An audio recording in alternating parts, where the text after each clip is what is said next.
Tuhan bersamamu. Dan bersama rohmu. Inilah Injil suci menurut Markus. Dimuliakanlah Tuhan.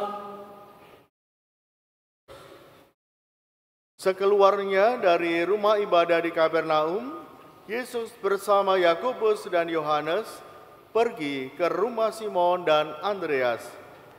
Ibu mertua Simon terbaring karena sakit demam. Mereka segera memberitahukan keadaannya kepada Yesus.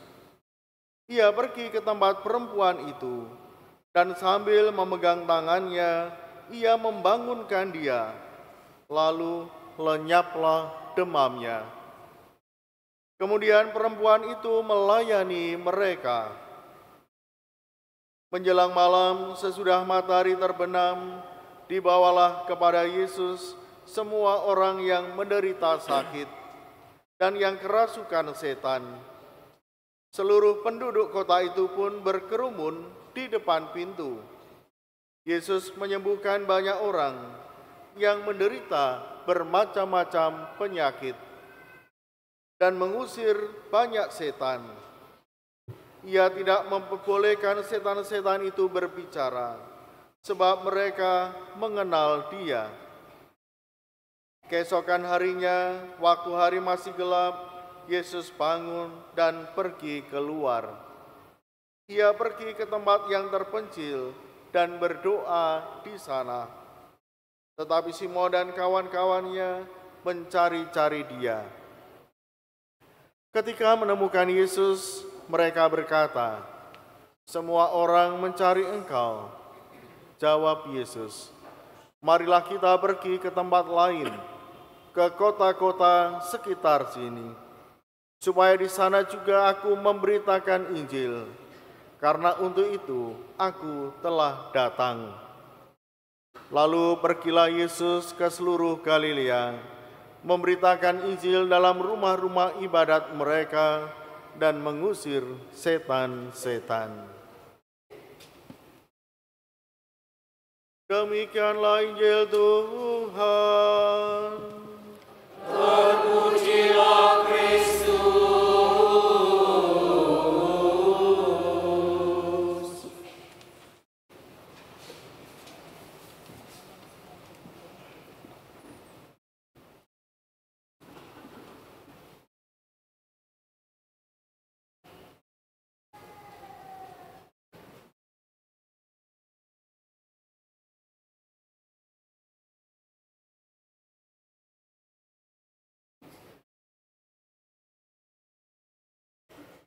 Saudara-saudariku yang dikasihi oleh Tuhan Yesus,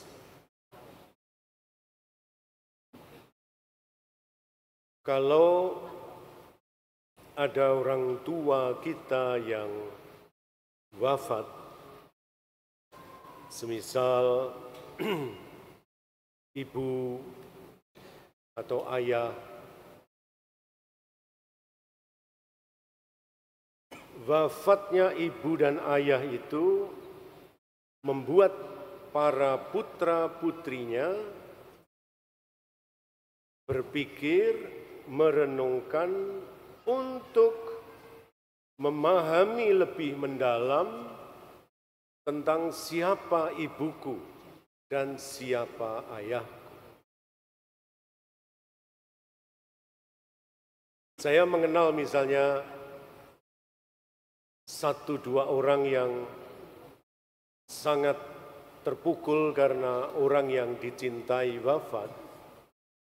Tetapi berikutnya dalam hidupnya dia menemukan harta rohani ya, dari ibu dan ayahnya sedemikian rupa sehingga dia membangun hidupnya seturut harta rohani yang dia mengerti dari ayah ibunya itu.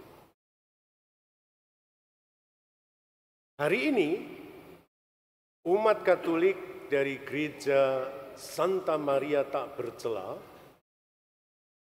mengingat dengan kasih mungkin tidak hanya sekedar pendiri, tapi juga orang tua kita, orang tua rohani dari umat SMTB ini, yaitu Romo Hari Maassen. Dan persis pada jam sekitar ini, beliau dimakamkan. Saudara-saudaraku yang terkasih, tentu dalam kesempatan renungan ini saya ingin mengajak para romo dan juga Bapak Ibu, suster dan saudara-saudariku semua untuk mengenal siapa Romo Hari Maassen ini. Romo Maassen adalah sosok pribadi yang sederhana. Dia, kalau saya tidak keliru, putra ke-9 dari 10 bersaudara, ke-8 atau 9. Semua saudaranya, seingat saya mungkin 90% laki semua, yang semuanya sudah meninggal, dia tinggal sendirian dia. Romo Maassen adalah pribadi seperti para pemuda Belanda yang lain. Belanda dulu dan Belanda sekarang beda ya. Belanda dulu itu desa banget ya, desa. Dia orang desa dia. Dia orang desa. Belanda sekarang ya tentu negara maju, tapi Belanda dulu itu miskin ya, miskin dan desa ya. Saya sebut desa karena ya keluarga-keluarga memiliki sapi dan macam-macam di situ. Dia ditabiskan tahun 64, 65 persis pada waktu konflik PKI datang ke Indonesia di sini. Sendirian, biasanya misionaris datang berdua, bertiga, dia sendirian di sini. Tentu para misionaris yang ada itu pada waktu itu orang-orang Belanda hampir semuanya, karena yang di bagian barat yaitu Madiun dan sekitarnya itu diserahkan kepada misionaris Italia. Nah, para misionaris Belanda yang ada itu pada kelelahan karena interniran dari Jepang ya, yang membuat mereka selama kira-kira 2 tahun atau lebih, karena sesudah penjara dari Bandung Cimahi, mereka itu masih dipenjara di Bubutan, apa itu ya? Di penjara Bubutan itu uskup Anda, namanya Monsignor Verhoeks, dia di situ. Kemudian juga di Kalisosok, lalu di Blitar, di Madiun, di Mojokerto, dan seterusnya. Mereka kelelahan jelas karena selama di interniran hanya makan ketela dan seterusnya, ya itu pun tidak rutin, jadi betul-betul kelelahan. Sehingga ketika seorang Hari Maassen datang dengan wajah yang tampan, kuat dan seterusnya, fisiknya, harapan itu ditumpukan kepada dia. Ini Maassen itu akan menjadi penerus pewarta Injil. Ini Romo Hari Maassen. Romo Hari Maassen orang yang sederhana. Sederhana dalam arti dia melakukan tugasnya pun tidak banyak, yaitu di Blitar sebagai pastor pembantu dan kemudian di Hati Kudus Yesus sebagai pastor pembantu dengan stasi Ngagel di sini. Di sini masih belum ada apa-apa ya. Belum ada rumah-rumah dan seterusnya, masih sama sekali tanah yang kosong. Apa gerangan yang menggerakkan Romo Hari Maassen mewartakan Injil? Harta rohani apa dari dia ini? Nah, saudara-saudaraku yang terkasih, bacaan kedua diambil dari surat Rasul Paulus kepada umat di Korintus bab 9. Di situ dengan begitu jelas dikatakan, celaka aku bila aku tidak mewartakan Injil. Celaka aku bila aku tidak mewartakan Injil. Inilah juga yang menggerakkan hati Masen, Romo Masen, konfrater kami. Kalau hari ini dimakamkan berarti kami para Romo CM dan Anda sekalian Keuskupan Surabaya tidak punya lagi satu pun misionaris Belanda yang masih hidup. Berarti semuanya sudah ke surga semua. Saya harap ke surga mereka ya. Jangan sampai keliru jalannya. Dari sebab itu kita harus mengiringi mereka dengan doa-doa kita. Celakalah aku, celaka adalah kata kitab suci yang juga kita banyak dengar dari Tuhan Yesus ketika berhadapan dengan mereka yang tidak bertobat. Seperti misalnya, celakalah Korazim, dan seterusnya. Kata celaka di sini tidak berarti hidup itu kita akan celaka, tidak. Celakalah aku bila tidak mewartakan Injil, itu artinya, sayang sekali hidup ini kalau tidak mewartakan Injil keselamatan. Saudara-saudara, untuk apa hidup Anda? Coba, ayo, sedikit direnungkan. Hidup itu untuk apa sih? Hidup untuk apa? Hidup untuk apa? Bermalas-malasan, enak-enakan, ya? Menghabiskan seluruh waktu untuk pergi, ngelencer, piknik kemana-mana ke seluruh dunia. Sesudah itu apa? Sesudah itu lelah, masuk angin, itu keroan sampai di rumah. Ini tidak. Ayub dalam bacaan yang pertama mengajar kita apa itu hidup. Apa artinya hidup itu? Ayub bilang apa di situ? Ya hari-hariku penuh dengan kesusahan. Malam nggak bisa tidur. Lihat, malam nggak bisa tidur. Lalu pagi hari mau bangun pagi juga, aduh kok berat sekali. Dan seterusnya. Selagi sekarang Anda dianugerahi kesehatan, senyuman, cara berpikir yang benar. Lihat, celaka hidupku ini kalau ada begitu keindahan yang luar biasa dari Injil tidak aku beritakan. Dan itu yang mendesak, mendorong Hari Masen untuk mendirikan komunitas Katolik di sini. Belum ada banyak orang, tapi ada begitu banyak orang miskin. Dari sebab itu, dia berpikiran agar juga banyak orang Katolik mendapat pendidikan yang baik. Sehingga di situ para suster MC didukung untuk mendirikan sekolah. Dia sendiri mendirikan sekolah Hendrikus. Dan seterusnya. Jadi celakalah aku bila aku tidak mewartakan Injil, itu artinya apa? Loh, celaka betul kamu. Kalau ada begitu banyak orang yang merindukan sabda Tuhan, merindukan kehadiran Tuhan, Anda, saya duduk-duduk nonton TV, nonton sinetron, rokokan, males-malesan, ngantuan di depan televisi, tekluk begitu saja. Hidup apa ini? Ini Paulus itu begitu.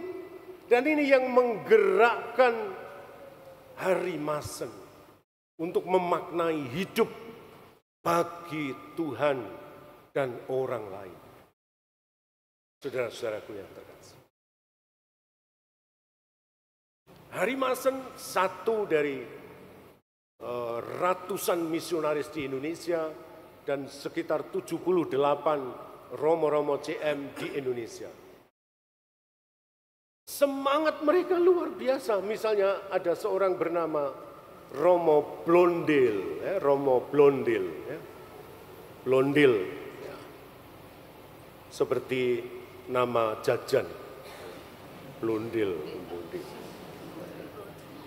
Romo Blondel adalah seorang pribadi di dalam keluarga itu, dia putra tunggal di dalam keluarga, satu-satunya, anak satu-satunya, saudara-saudaraku, dan keluarganya kaya. Tapi dia datang ke Indonesia untuk mewartakan Injil itu. Yang sayang sekali kalau Injil ini tidak diwartakan. Dan kalau Anda, saya, kita semua tidak sungguh-sungguh berusaha untuk membuat Injil Kristus ini meresap di hati umat, celaka kita, saya. Itu yang pertama, saudara-saudaraku yang terkasih. 2, celakalah aku bila tidak mewartakan Injil. Celaka itu artinya juga apabila hidupku cuma begini-begini saja. Mungkin saya sudah imam, mungkin saya sudah biarawan-biarawati, tapi hidupku ya biasa-biasa. Atau saya tokoh umat, tokoh lingkungan, tapi ya sudah rapat-rapat, itu. Habis itu pulang, tidur, bangun kerja dan seterusnya. Cuman begitu-begitu saja. Celakalah aku dalam Paulus itu berarti juga celaka aku kalau aku tidak kreatif di dalam mewartakan Injil. Jadi siapa yang celaka? Aku, kalau aku tidak kreatif di dalam mewartakan Injil. Apakah Hari Masen kreatif? Nah, kalau tidak kreatif, mana ada gereja, mana ada SMA Henrikus? Anda memiliki orang tua yang kreatif. Salah satu kreatif yang bagi saya menyentuh, itu kena juga kepada 3 bersaudara Romo Mansfur, yaitu Efrat Mansfur, Yosef dan Adam Mansfur. Ketiga-tiganya sudah tidak ada. Romo Efrat Mansfur itu nomor 1 dari kira-kira 11 atau 12 bersaudara, adik dan ada perempuan-perempuan di situ. Persis dia pada waktu mau berangkat ke Indonesia tahun 36, ayahnya itu stroke, saudara-saudaraku. Bayangkan seorang Efrat yang penuh semangat, misi, cinta kepada Indonesia, dia mau berangkat, ayahnya stroke. Itu berarti ayahnya adalah tulang punggung keluarga. Itu berarti ibunya harus menanggung 11 anak adik-adiknya semua kadang telecek di rumah itu. 11, bayangkan. Saya memiliki fotonya itu. 11 dijejer begitu. Dan yang paling kecil, kecil sekali sungguhan. Mana bisa seorang pemuda yang baik meninggalkan keluarganya seperti itu? Untuk Anda, untuk Indonesia, untuk Keuskupan Surabaya. Bisa itu. Dia ragu-ragu, dia menunda keberangkatannya, dan di tahun berikutnya ayahnya memanggil Efrat, berangkatlah. Ayahnya meminta dia berangkat meskipun stroke. Berangkatlah dia dengan berlinangan air mata. Tetapi kita tahu Tuhan memberi semuanya, melindungi keluarga itu, mengirim misionaris berikutnya ke Indonesia, Yosef dan Adam van Mansfur.